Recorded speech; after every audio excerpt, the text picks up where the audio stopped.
ఈ రాష్ట్ర ముఖ్యమంత్రి రేవంత్ రెడ్డి గారు ఇదే పవిత్రమైనటువంటి రాజ్యాంగమైన ప్రమాణం చేసి అన్ని వర్గాల ప్రజలు మంచిగా చూసుకుంటామని చెప్పి వారు ఏదైతే మాట ఇచ్చిందో ఆ మాటను తప్పి ఈరోజు దళితుల గిరిజన పట్ల అయినా కక్ష సాధింపు చేసుకొని వాళ్ళని చాలా అన్యాయానికి గురి చేసి వాళ్ళ దానికి సాక్ష్యము ఈరోజు తన సొంత నియోజకవర్గం కొడగంలో లగర్చెల్ల గ్రామంలో అక్కడ ఉన్నటువంటి దళిత గిరిజన భూములు తాతలు ముత్తాతల నుంచి వారు దున్నుకుంటున్నటువంటి వ్యవసాయ భూములను వారు ఈరోజు బలవంతంగా లాక్కొనే కాకుండా వారి హక్కుల కోసం వారు పోరాడితే వాళ్ళను ఘోరంగా జైలు పాలు చేసి మరి నిన్నగాక మొన్న కూడా ఒక గిరిజన రైతు ఆయన గుండెపోటు వచ్చింది చెప్పి హాస్పిటల్ తీసుకుపోయేటప్పుడు ఆయనకు బేడీలు కట్టి హాస్పిటల్కి తీసుకునే సంగతి మనం చూసినాం.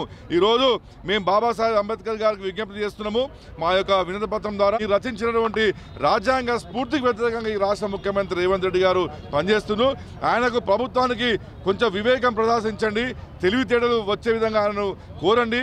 అదేవిధంగా ఈ యొక్క ప్రజలను ప్రత్యేకంగా గిరిజన దళితులను మంచిగా చూసుకోమని చెప్పి ముఖ్యమంత్రి గారికి కనువిప్పు చేయాలని చెప్పి కూడా ఇవాళ మేము భారత రాష్ట్ర సమితి కరీంనగర్ జిల్లా శాఖ తరఫున ఇచ్చినాము.